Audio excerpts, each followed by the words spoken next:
Alam po natin na napakahalaga sa pagreliyon ay yung tinatawag na pagtitipon.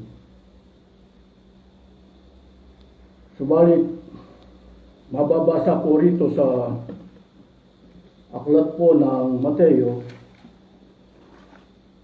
Ganito po ang ating matutunghayan, aklat po ng Mateo, Kapitulo 15, talatang 9. Pakinggan po ninyo kung ano ang nakalagay rito. Mateo 15:9. Narito po ang nakalagay.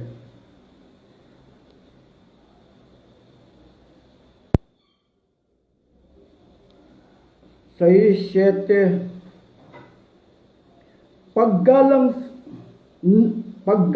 na handog sa akin ng bayan ko'y paimbabaw lamang, sapagkat sa bibig at hindi sa puso ito bumubukas.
Tuwing December lamang ang kanilang pasalamat o araw ng pasalamat. Tuwing December lang. Ngayon, ang ginawa po nila, nagkaroon po sila ng mid-year pasalamat o kalahating taon na pasalamat. Dati isang taon. Ito po'y isinasagawa nila sa kanilang kapilya o kinikilala nilang pagtitipon. Ang layunin maghandog ng pera.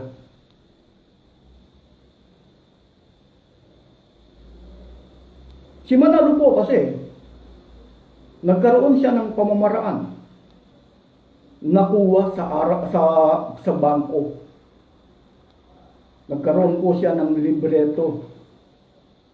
Tuwing unang linggo ng January, ipinamimigay niya sa kanyang mga kaanib. Ang libreto po, ang tawag diyan, mag-iipon ka ng pera.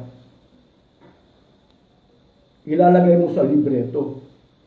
Yung pamamaraan na yun ay bangko. Kumbaga, pinulot ni Manalo, yung pamamaraan na yun sa bangko, hindi po sa bilyar. Sa panahon po ngayon, ang mga bangko meron na pong credit card at bangkomat. Si Manalo hindi makasunod.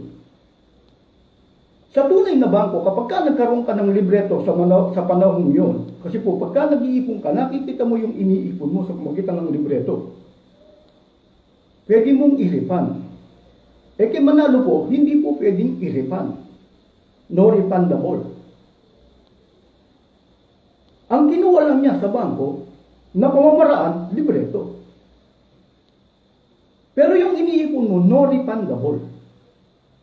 Pero sa tunay na bangko, pwede mong makuha.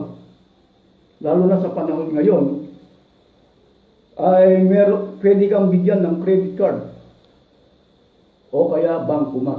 Subalit si Manalo, hindi niya pwedeng kunin yung mga pamamaraan na yan. Namulot lang siya na sa pamagitan ng libreto. Kaya yung mga kaanib, mula January hanggang December, dati isang taon, ngayon po July. Hinati niya para lumaki yung... Kaya nagsasagawa po sila ngayon ng July, Bijir Pasalamat.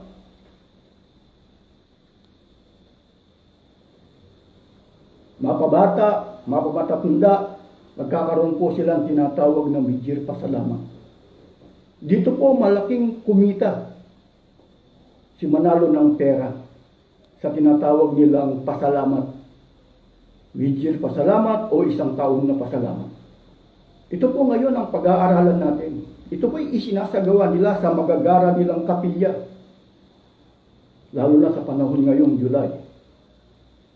Bijir Pasalamat, isang taon sa December. Titingnan po natin yung mga basihan na talata ni Manalo. Ang una niyang babasahin, awit 50:14, pakinggan po ninyo. Dito po makikita yung terminong ngahing pasasalamat. 50:14. Narito po ang ating matutunghayan. Pakinggan po ninyo.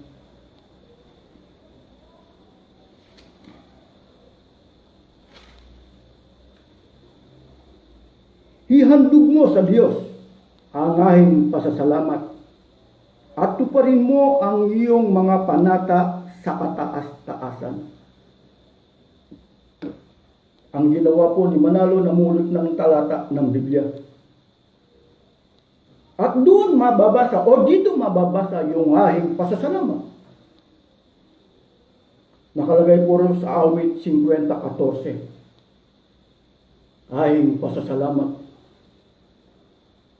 Yung terminong isang taon, saan niya pinulot yun? Babasahin ko po sa inyo sa 2 Korinto, 9:3, pakinggan po ninyo kung saan niya pinulot yung isang taon. 2 Korinto, 9:3, pakinggan ninyo. O sa 3 na, mas maganda. Datapat sinugo ko ang mga kapatid upang ang aming pagmamapuri dahil sa inyo ay huwag mawala ng kabuluhan sa bagay na ito, na ayon sa aking sinabi, kayo'y makapaghanda. Dito po sa 1:2.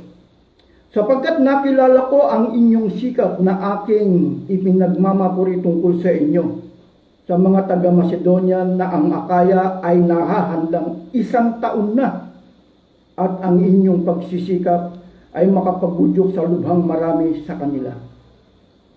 Mababasa po pala yun sa 2 Korinto 9:2 o talatang 2, isang taon na.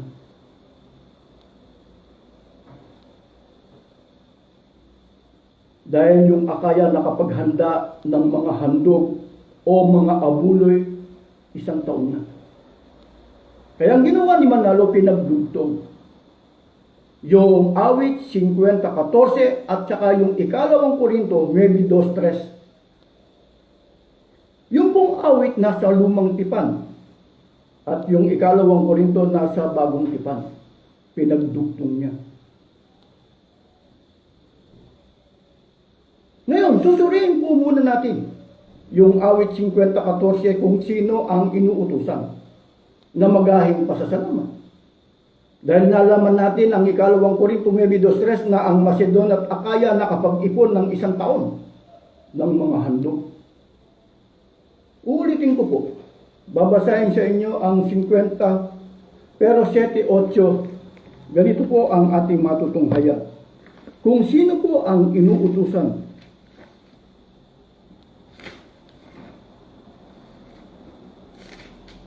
50:14 ang binasa natin kanina, doon mababasa, pero mas maganda po basahin natin ang 14.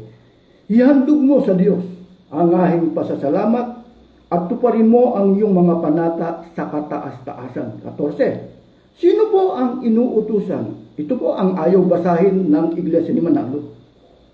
Ang 7:8. Iyong dinggin, o aking bayan, at ako'y magsasalita. O Israel, ako'y magpapatotoo sa iyo. Ako'y Diyos, iyong Diyos. Hindi kita sasawayin dahil sa iyong mga hain at ang iyong mga handog na susunugin na laging nasa harap ko. Sino po ang inuutosan maghandog o maghahing pasasalamat? Ang bayang Israel. Ano yung ihahandog nila? Mga hayop na susunugin. Teka muna, pasinin po natin ang Iglesia ni Manalo. Ano po yung inihahandog nila? Sa loob ng 1 taon, pera. Kanino ngayon sumusunod ang mga tao o mga iglesia ni Manalo? Sino bang nag-convert na pera? Pagka binasa po natin mga hayop na susunod. Kay Manalo pera. Sinong inuutos ang bayang Israel? Hindi po si Manalo. Anong ginawa ni Manalo? Namulot ng talata. Anong ihahandog nila? Pera. Kaninong utos na pera? Hindi po sa Diyos.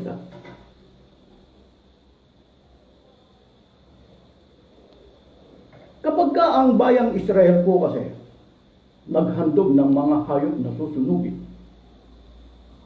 hindi po nila pwedeng i-invest. Kahit kapilya, kahit na ano. Bakit? Nagiging abot.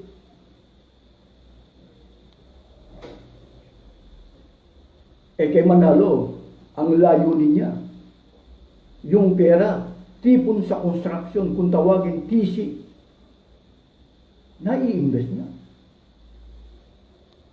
Anong ginawa ni Manalo? Namulot ng talata.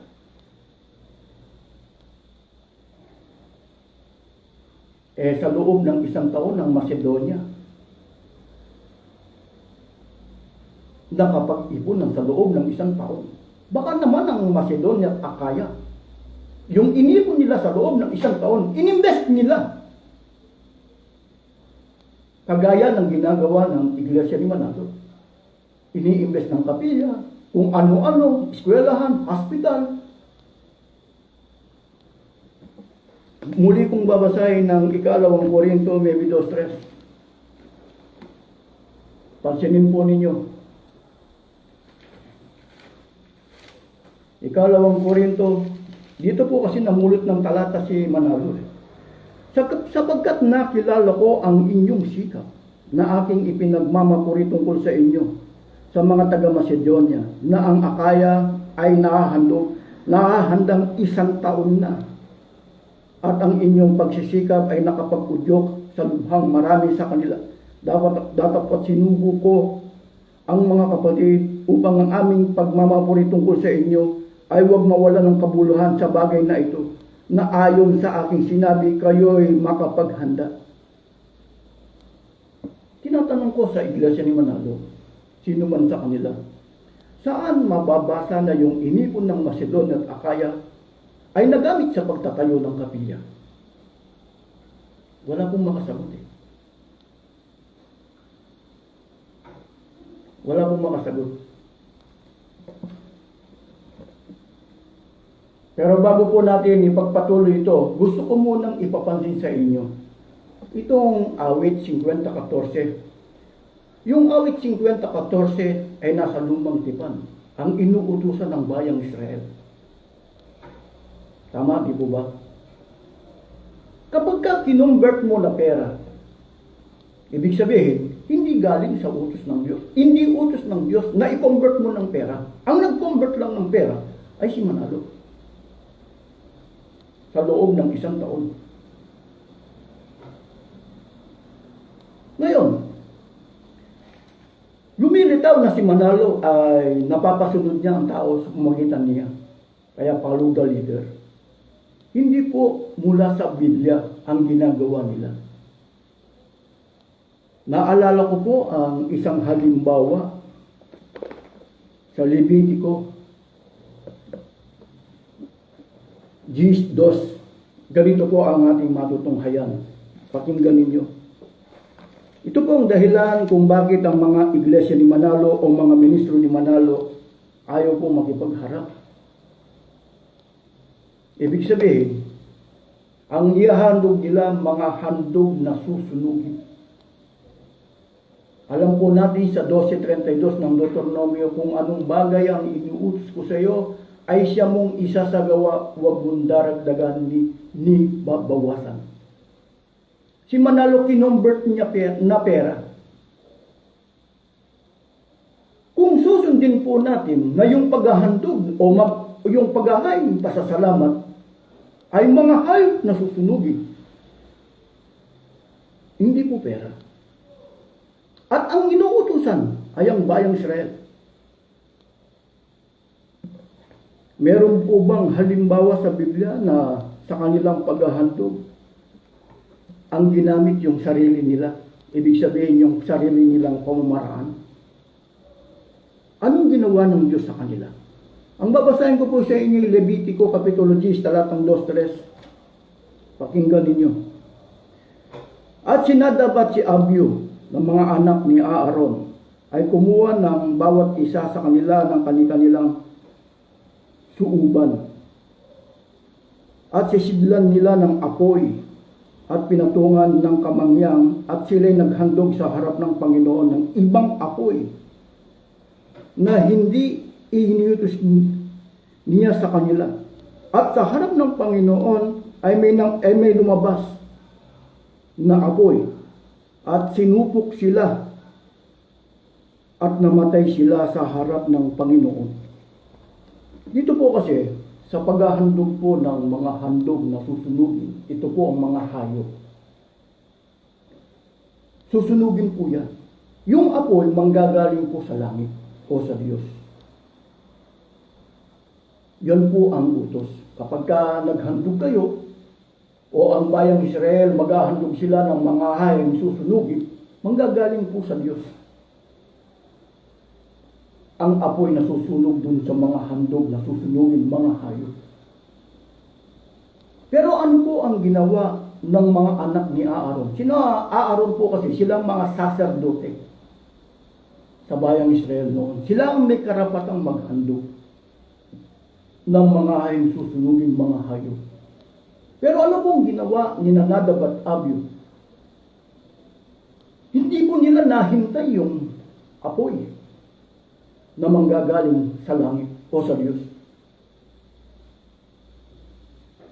Gumawa sila ng sarili nilang apoy para susunog dun sa mga handog nila. Subalit anong ginawa po ng Diyos?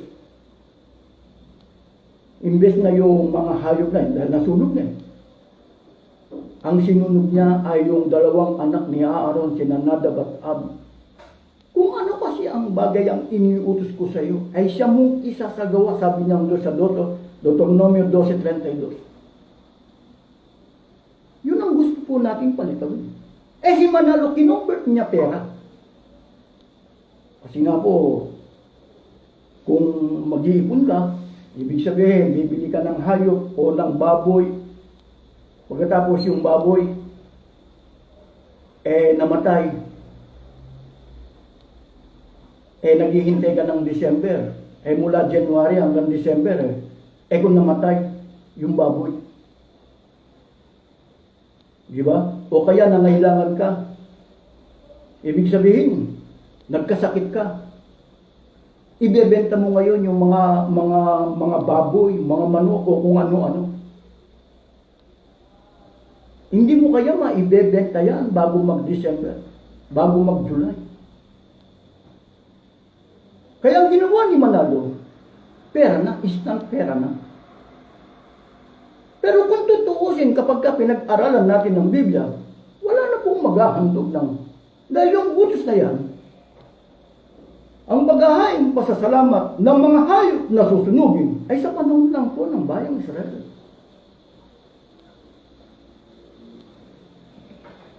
Ganito po ang ating mababasa sa Lucas 16:16. Ganito po ang ating matutunghayan 16:16.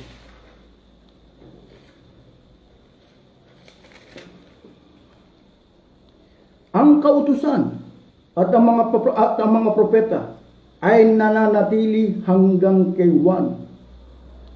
Mula nooy ang ebanghelyo ng kaharian ng Diyos ay ipinangaral at ang bawat tao ay pumapasok doon sa nagpipilit. Kaya po yung kautusan o yung ahing pasasalamat na mga handog na susunugin hanggang kay Juan Bautista lang po. Humahanggang. Kaya binago po, nagkaroon po ng pagbabago. Kaya yung ginagawa po ng bayang Israel, katulad po ng pag-ahay, pasasalamat ng mga hayop, hindi na po epektibo. Subalit, ano po ang ginawa ni Manalo? Kinonvert niya na pera. Kaya bawat miyembro po ay binibigyan niya ng libreto mula January hanggang December. Kaya pagka sinuri po natin, siniyasat natin sa loob ng isang taon, sa mga tweet, si Manalo namulot lang ng talata 50-14. O sinangkalan lang niya ang awit 50-14. Ang ginawa, pinagdugtong niya yung ikalawang Korinto 9:2-3. Susundan po natin. Ang binasa ko po kanina, ang ikalawang Korinto 9:2-3, ang Macedonia at Akaya ay nag-ipon ng mga hanto o mga abuloy. Ang layunin ba ng Macedonia at Akaya ay ipagtayo ng kapilya? O ang layunin, tipon sa construction, na katulad ng ginagawa ng Iglesia ni Manalo? Pansinin po ninyo. Kasi po ang nagsasalita sa ikalawang Korinto 9:2-3 ay si Pablo. Si Pablo rin po ang ating pasasagutin kung saan niya ginamit. Kaya yung tanong ko sa mga ministro ni Manalo, saan mababasa sa Biblia na yung abuloy ng Macedonia at Akaya ay nagamit sa pagtatayo ng kapilya? Wala silang maisasagot.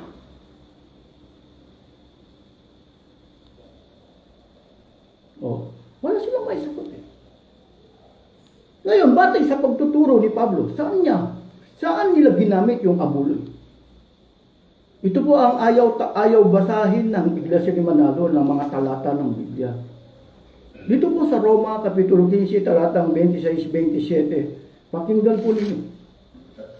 Ito po ang mga talatang ito na ayaw basahin ng Iglesia ni Manalo. Ganito po ang ating marutungkayan. Ngunit ngayon pupunta muna ako sa Jerusalem upang dalhin ng tulong ay yung mga handugan sa mga kapatid doon, sapagkat minabuti ng Macedonia at Akaya na magpadala ng abuloy para sa mga maralitang kapatid sa Jerusalem. Tutuloy ko po, 27. Malugod nilang ginawa iyon, at talaga naman dapat nilang gawin, sapagkat ang mga hentil ay nakabahagi ng mga pagpapalang espiritual ng mga Hudyo. Nararapat namang tulungan nila ang mga Hudyo sa pamamagitan ng kanilang pagpapalang material. Itinuro ni Apostol Pablo, o si Pablo itinuro niya kung saan niya dinala o saan ginamit. Hindi po kapilya. Pero ang naging layunin po ni Manalo sa kinonvert niyang turo,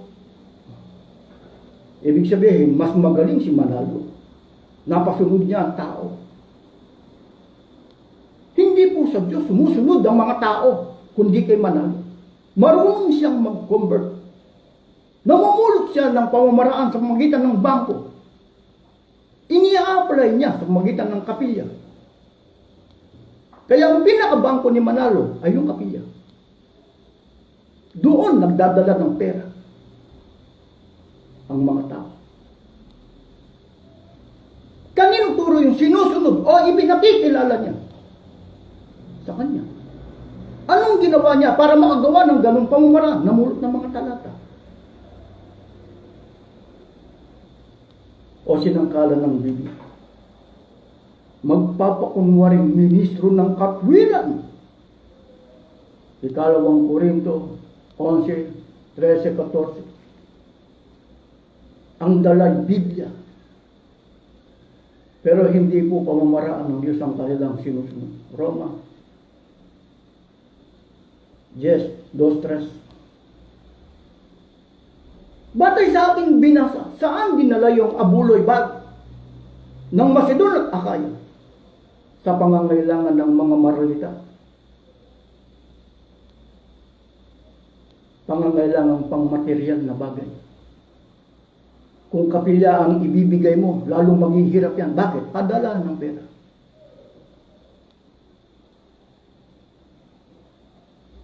Kaya ang mga tao, paano mo pauunlarin? Halimbawa, mga opisyal ng gobyerno gusto nilang paunlarin ang isang bansa. Subalit ang mga taong kanilang gustong paunlarin, ang kanilang yaman dinadala sa reliyon, sa pamamagitan ng kapilya.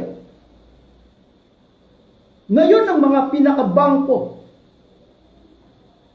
ng mga tagapagturong bulahan, hindi tunay. Kaya binibigyan nila ng libreto mula January hanggang December. Nag-iipon sila ng pera.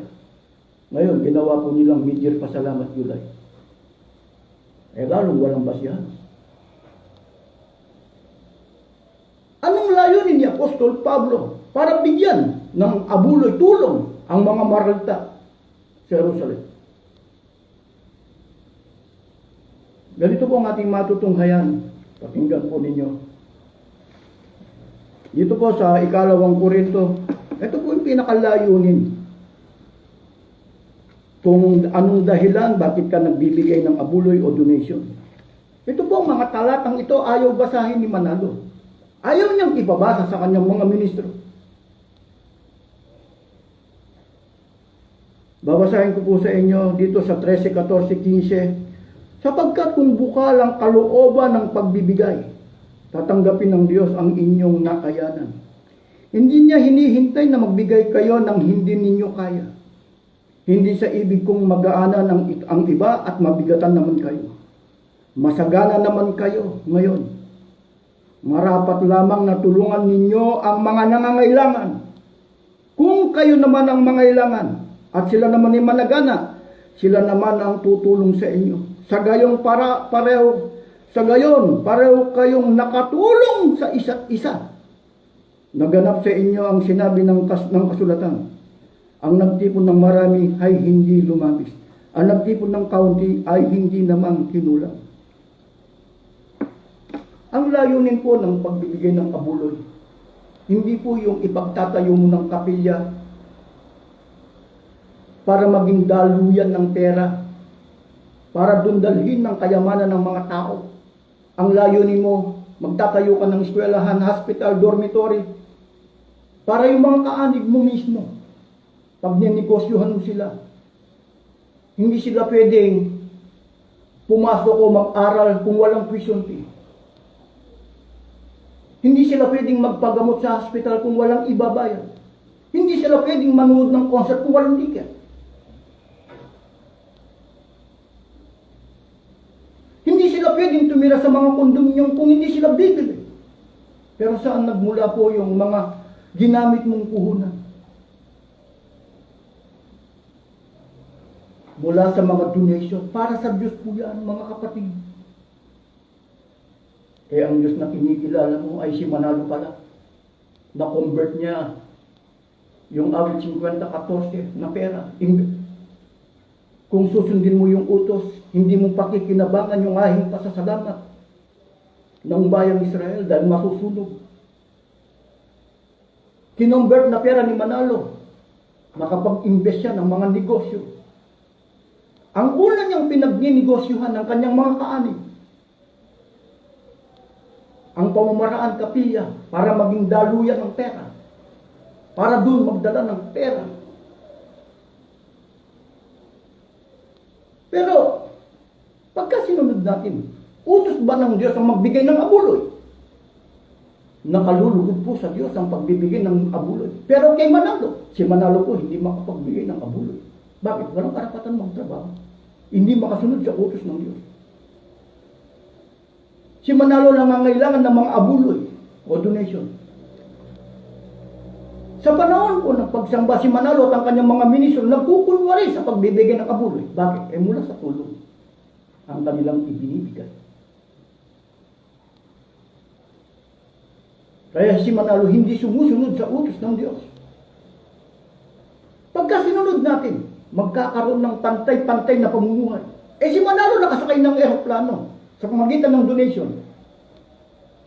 Nakamansion. Binibigyan mo lang ng abuloy ang donation. Kapantay mo ba sa pamumuhay? Hindi. Hindi makita, hindi mo makikita. Bakit? Gwardiya. Anong dahilan? Bakit ginugwardya? Magnanakaw ng pera yan. Kanino? Sa mga miyembro.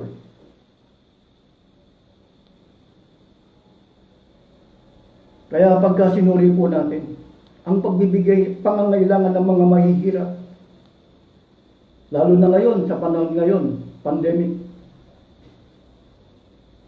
ang mga tao, hindi makalapit sa kanilang reliyon. Lalo na mga may sakit. Anong silbi ng hospital na yan? Walang ibabayad, kapatid. Hindi pwedeng mag-aral, walang ibabayad, kapatid. Pero anong layunin ng pagbibigay ng abuloy? Tulungan ang mga mahihirap. O pangangailangan ng mga mahihirap, pang material na bagay. Para magkaroon ng pantay-pantay na pamumuhay. Ang nangyari kasi, basta't nakapagbigay ka, binabaliwala mo na yung ibinibigay mo kung anong gagawin. Kapag ka sinuri mo, iginigisa ka lang sa sarili mong mantika. Hindi utos ng Diyos. Ang paghahing pasasalamat sa loob ng isang taon, ang may utos lamang ay si Manalo. Namulot lang ng mga talata, ginamit lang ang Biblia para magkaroon ng pera, para magkaroon ng yaman. Isang pamamaraan ng pagnanakaw ng yaman, gagamitin mo ang Biblia. Takutin mo yung mga tao. Yung para sa Diyos, ibigay nyo naman ha. Yung Diyos pala na kinikilala mo ay walang iba kundi yung tagapagturo mo.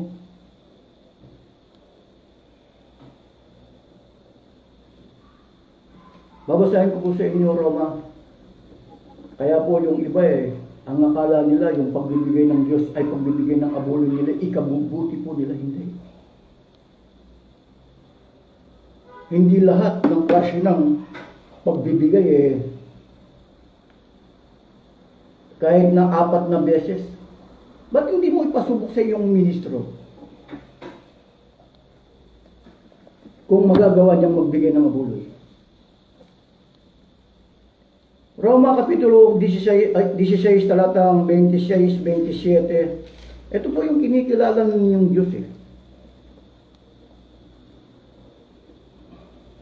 Ngayon, ipinamamanik ko sa inyo mga kapatid, natandaan ninyo, yaong pinanggagalingan ng pagkabahagi at ng mga katitisuran laban sa mga aral na inyong napakinggan, napag-aralan, at kayo'y magsilayo sa kanila. Sapagkat ang mga gayon ay hindi nagsisipaglingkod sa Kristong Panginoon, kundi sa kanilang sariling tiyan. Kaya yung pinaglilingkuran ninyo, ang binibigyan nyo ng donation o love offering, para mabuhay lamang ang inyong kinikilalang pastor o ministro, para yumaman. Pinayayaman ninyo. Pero pakinggan po ninyo ulit. Sapagkat ang mga gayon na hindi nagsisipaglingkod sa Kristong Panginoon, kundi sa kanilang sariling tiyan, at sa pamagitan ng kanilang mabuting pananalita, o mainam na mga talumpati, dinadaya ang puso ng mga walang malay. Kasi nga po, walang alam ang mga tao. Ang akala nila yung ginagawa, kapatid ibibigay ko yung para sa Diyos sa aking kinikita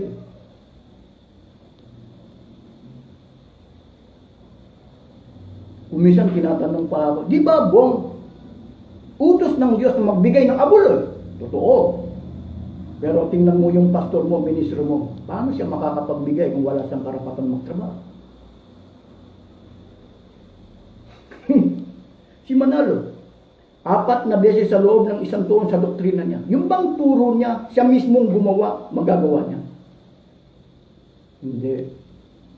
Ano ngayon ang gagawin ni Manalo at ng kanyang mga ministro? Magkukunwari. Bakit sila magkukunwari? Kukunin nila sa abuli ng mga kanin. Bakit? Wala silang karapatan magtrabaho o maghanap buhay.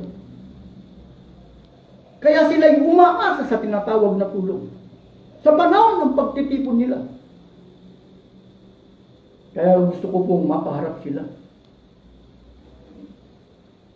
Si Manalo, dito sa tinatawag na hahing pasasalamat o yung araw ng pasalamat nila, dito malaking kumita si Manalo.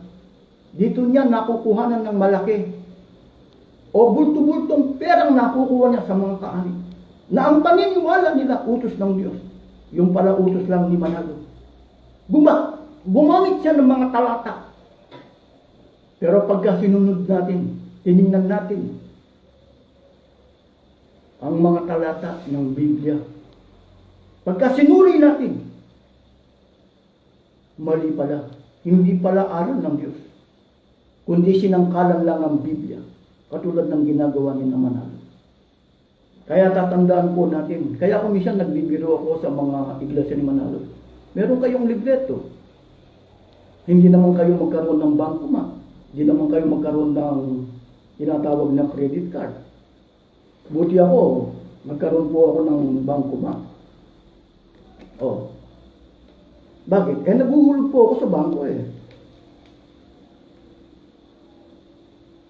Pagka naguhulog ka sa tunay na bangko, magkakaroon po kayo ng bangko. Pwede kang kumuha ng credit card. Maghuhulog ka ng pera sa kapilya. Wala kang makukuha ng ganito. Dahil si Manalo ayaw niyang sumunod ng ganun.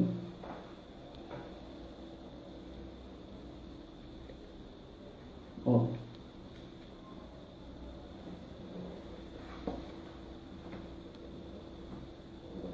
Maghuhulog ka ng pera.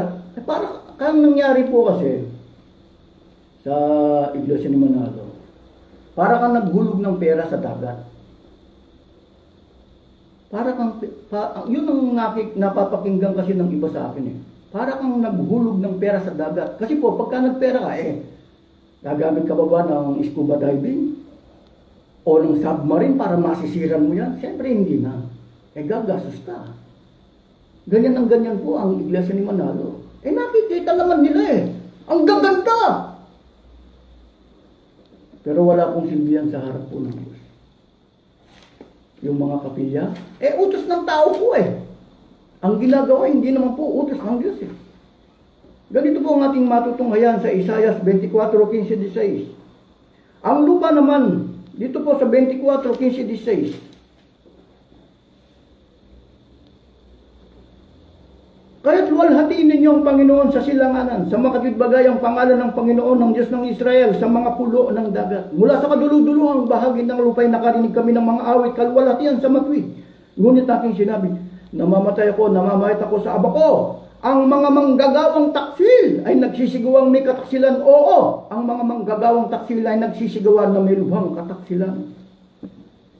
Ang mga abuloy donation ng mga pagdating sa Biblia, pangangailangan po ng mga pangmaterial ng mga mahihirap.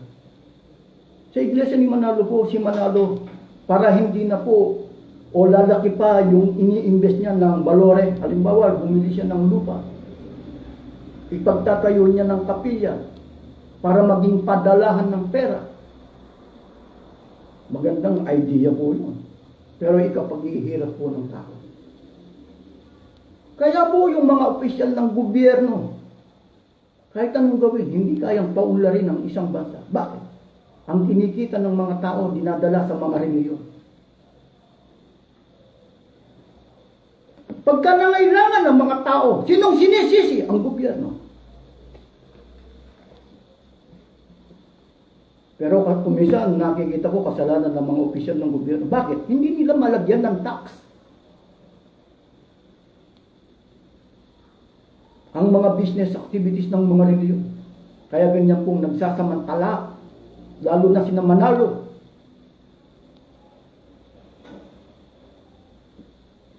Marami nagsasamantala. Kumbaga, ginagahasa ang mga opisyal ng gobyerno. Bakit? Hindi malagyan ng tax ang mga business activities ng mga reliyon. Kaya ganyan pong nagsasamantala. Yun po ang inihahandog nila sa tao, sa Diyos na kung tawagin nila sa Diyos. Inihahandog, hinahandugan po ng mga negosyo. Pero hindi po, ang pagkakaintindi po nila, pera lang eh. Hindi. Pagka ginamit na po yung pera, tingnan nyo kung saan ginamit eh. Suriin ninyo, nagtayo siya ng eskwelahan, hospital, dormitory, arena, kung ano-ano po. Eh sino pong magninegosyo? Hindi kayo, na nagbigay ng kabul. Sinong igigisa sa sariling mantika? Di kayo. Sinong niloloko? Di kayo. Sinong mangbang sa Biblia? Di kayo. Sinong yumaman? Siya. Kayo, naghihirap. Bakit? Eh wala kayong madami. Bakit? Eh wala kayong karapatan magsalita. Kaya sa panahon po ng mga pagsamba, pagtitipon, kinakailangan po magkaroon kayo ng karapatan magsalita. Huwag yung makikinig lang kayo sa mga pastor, sa mga ministro. Pwede kayong mag-comment. Nakita ninyo mga binasa kong talata. Sinasangkalan lang ay talata ng Biblia. Sinasangkalan lang ay Biblia para yumaman. Ikalawang, ito po ang ating matutunghayan. Pakinggan po ninyo. Sa unang Timoteo. Ito po ang dapat nyong pag-aralan.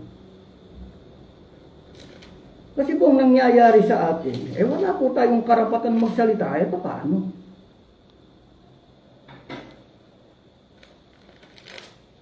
Paano po tayo magkakaroon ng karapatan sa pagsasalita? Kung hindi po tayo hindi tayo nagbabasa ng Biblia. Ang nangyayari, kung ano po ang gusto ng mga yan, eh yun ang gagawin po nila. Hindi po nila, kumbaga, hindi natin pwedeng suriin ang kanilang itinuturo kung tama o totoo. Eh wala kang karapatan eh. Eh ano naman ang basihan mo? Kung sakali na ganun ang siyempre, kailangan magkakaroon ka ng karapatan. Kasi po, ang nangyari, hindi nyo makikilala ang tunay na aral.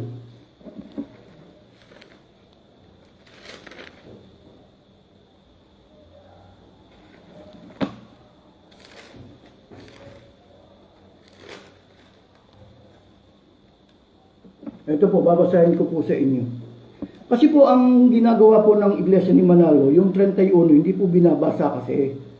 Dito po sa unang Korinto 14, 25 o 26 hanggang 31, ang babasahin lang po nila hanggang 30 lang. Kapag ka binasa po yung 31, magkakaroon po kayo ng karapatang magsalita. Eh anong mangyayari po sa inyo? Bigay na kayo ng bigay ng donation, wala naman pala kayong natutunan. Ang layunin ng pinakapastor ninyo, yung magkaroon lang siya ng pera. Magkaroon siya ng investment, magkaroon siya ng mga negosyo. Sa kabila na wala siyang karapatan magtrabaho.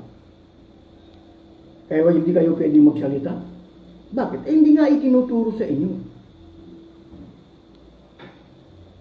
Kaya pagka tinignan po natin ngayon, major pasalamat lalo kung walang basihan si Manalo na major pasalamat. Totoo po niya ng July.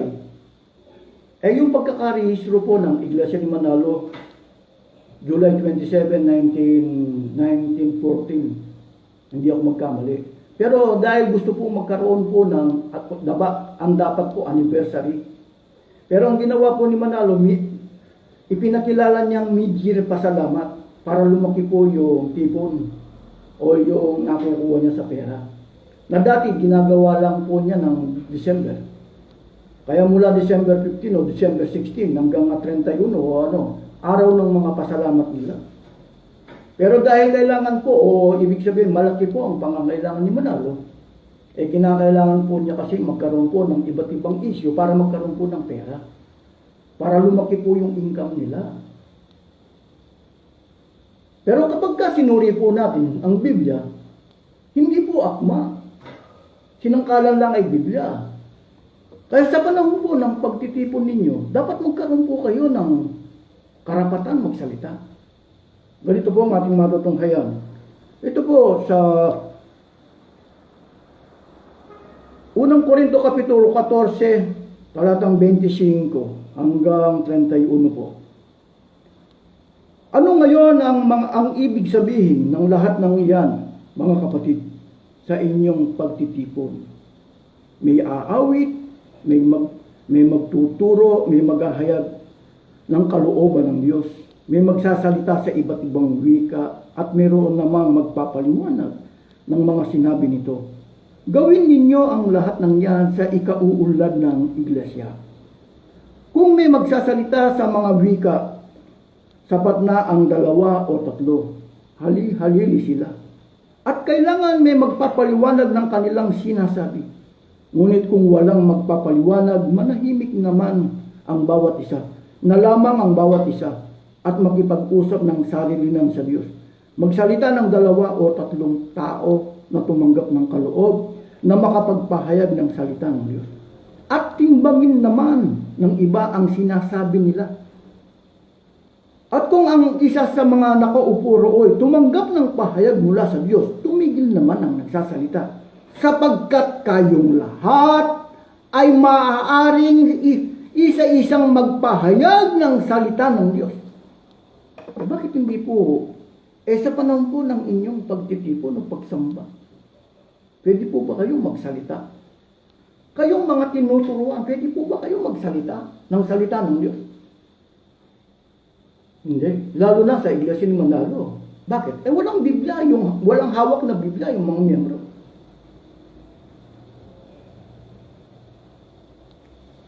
Paano nila masusuri, masisiyasat yung itinuturo ng ministro nila kung walang hawak na Biblia? Hindi, ang hangad lang po ng ministro makakuha ng abuloy. Tingnan po ninyo yung mga sumasamba sa mga magagarang kapilya. Baka paglabas may muta. Bakit? Nakatulog.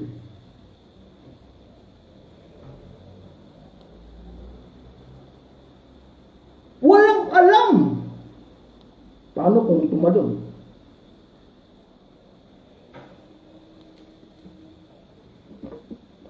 Nakukuhanan ka ng pera every week.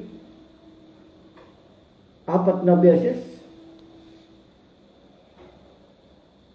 Samantalang yung pastor mo, ministro, hindi magawa yung 4 na beses. Naalala ko po yung isang kaanib ng iglesia ni Manalo. Nang sabihan ko siya, ikaw, tunay kang magbibigay ng abuloy mula sa kinikita mo. Yung ministro mo, saan ko ng ibibigay? Harap-harapan niloloko ka, dinadaya ka. Bakit? Saan ang punta nung ibinibigay niya? Sa kanya. Yung ibinibigay mo, saan mapupunta? Sa kanya. Pero anong nagagawa ng ministro? Nagkukunwari sa pagbibigay ng abuloy. Di ba utos ng Diyos ang magbigay? Pero bakit hindi magawa ng ministro? O yung tagapagturo na magbigay? Nakikita ba yan? Hindi.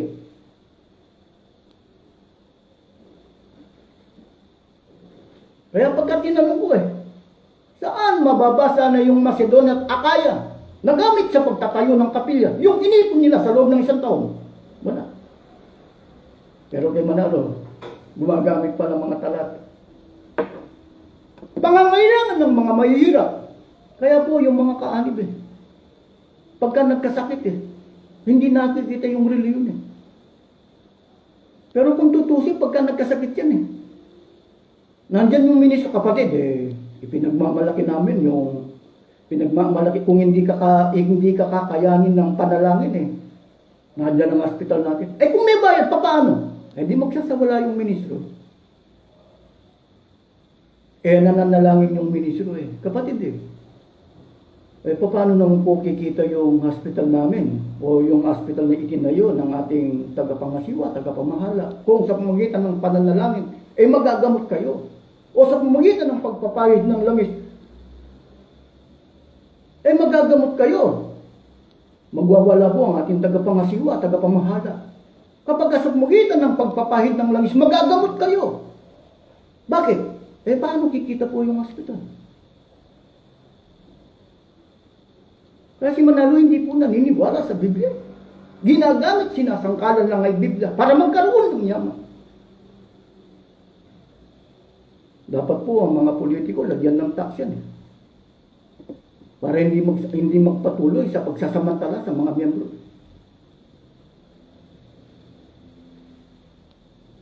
Kaya maraming kawawa po sa atin. Kahit dito, kapag ka nagpatuloy po ang ganito mga pamamaraan, wala kang kalaban-laban, kaalib ka sa isang reliyon, pagdating sa pangangailangan mo, wala, hindi mo makita ang iyong reliyon. Ano man ang ininvest niya, ano man ang ginawa niya sa pamamagitan ng mga donasyon, bahala ng Diyos eh. Kaya kung mga bukang bibig ng mga pastor, God bless you. You bless me. Bakit? Ako na po bahala sa mga donation video. God bless you, you bless me. Perke? Bakit? Bahala na po ako sa mga ibinigay ninyo. Kaya sinong mapalad sa inyong reliyon? Yung binibigyan. Naghihirap po yung nagbibigay. Kaya po, pag-aralan po ninyo. Dito po sa tinatawag na haing pasasalamat ni Manalo, aral lang niya, conversion lang niya. Hindi po utos ng Diyos. Kaya yung merong isang reliyon na tumutulad kay Manalo, meron din silang tinatawag na pasalamatan. Pasalamat Day, meron din. Tumutulad siya kay Manalo. Bago mo tularan si Manalo, tingnan mo muna yung mga talata. Tumutulad po. Bakit? Kaya naman tumutulad po dyan po malakas kumita si Manalo ng pera. Meron po silang tinatawag na libreto every week, binibigyan nila. Dahil nag-iipon sila sa pamamagitan ng libreto. Ang sabi ng Diyos sa pamamagitan ni Kristo, huwag mag-ipon ng kayamanan. Si Manalo binibigyan niya ng libreto Tatakutin niya yung mga kaalib, masusunog lang yan sa araw ng pag-uukom. Yung ininvest ng inyong reliyon, masusunog ba?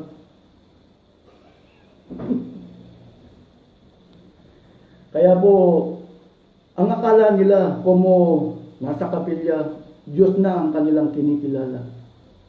Tunay na Diyos na ang kanilang pinaglilingkuran. Pagka sinuri mo, mga tiyan lang ng kanilang mga pastor, mga ministro, ang pinakakain, ang dinidiyos.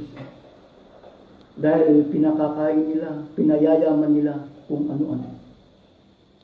Kaya yung ahing pasasalamat ng Iglesia ni Manalo, walang silbi po sa harap po ng Diyos. Sayang lang po ang inyong kinikita kung binabaliwala nyo dahil ibinibigay ninyo sa inyong reliyon. Ang reliyon ninyo, ang layo niya pag negosyohan kayo. Binigyan nyo lang sila ng puhunan o kapital. Lantaran po yan nakikita kapag pinag-aralan. Kaya pag-aralan po ninyo, kaya hindi lahat ng tagapagturo, hindi lahat ng pagsambay tunay. Lalo na po yung ay pasasalamat ng Iglesia ni Manalo, conversion lang ni Manalo para magkaroon ng ganun. Kung meron po akong nasabi na hindi ninyo ikinabuti o sa tingin ninyo ay masama, pwede po kayong mag-comment. Libre po. Sasagot po ako. Kung gusto niyo po ng debate, diskusyon, lalo na sa mga ministro ni Manalo, nakahanda po ako.